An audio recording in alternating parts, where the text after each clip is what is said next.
ஒரே ஒரு விருப்பம் மட்டும் தான் இருக்கணும், உயிருள்ள நாளெல்லாம் ஆண்டவர் துதி பாடிக்கிட்டே இருக்கணும். ஆமென், ஹல்லேலூயா. ஆமா, ஏன்னா ஆண்டவர் ஆராதிக்கிற பிள்ளைகளை சும்மா விட்டுறவே மாட்டார். ஆமா, கர்த்தரை ஆராதிக்கிற பிள்ளைகள் வாழ்க்கையில் நிச்சயமா ஜெயம் உண்டு. ஆண்டவர் உயர்த்துற பிள்ளைகளை கர்த்தர் கண்டிப்பா உயர்த்துவார். அதுல எந்த மாற்று கருத்தும் கிடையாது. ஆண்டவர் நம்புகிற பிள்ளைகளை உயர்ந்த அடைக்கலத்தில் வைப்பார்.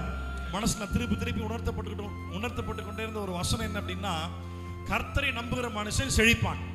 இதுதான் என் மனசுல திருப்பி திருப்பி இந்த வார்த்தை வந்துருக்கு. கர்த்தரை நம்புகிற மனுஷன் கண்டிப்பா செழிப்பான். எதுல எல்லாம் கேள்வி, எல்லாத்துலயுமே, பொருளாதாரத்திலிருந்து, சரீர ஆசீர்வாதத்திலிருந்து, ஆவிக்குரிய வளர்ச்சியிலிருந்து, எல்லாத்துலயுமே வலதுபுறமும் இடதுபுறமும் இடங்கொண்டு பெருகுவாயின் வசனம் சொல்ற மாதிரி கண்டிப்பா நம்ம செழிப்போம்னா ஒரு ஆசீர்வாதம். கர்த்தர் சொன்ன ஆசீர்வாதமான வார்த்தைகள் ஒருபோதும் மாறவே மாறாது.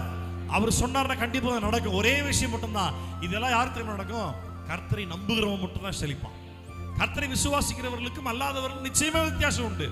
கர்த்தரை நம்புகிற மனிதர்கள் நிச்சயமா செழிப்பார்.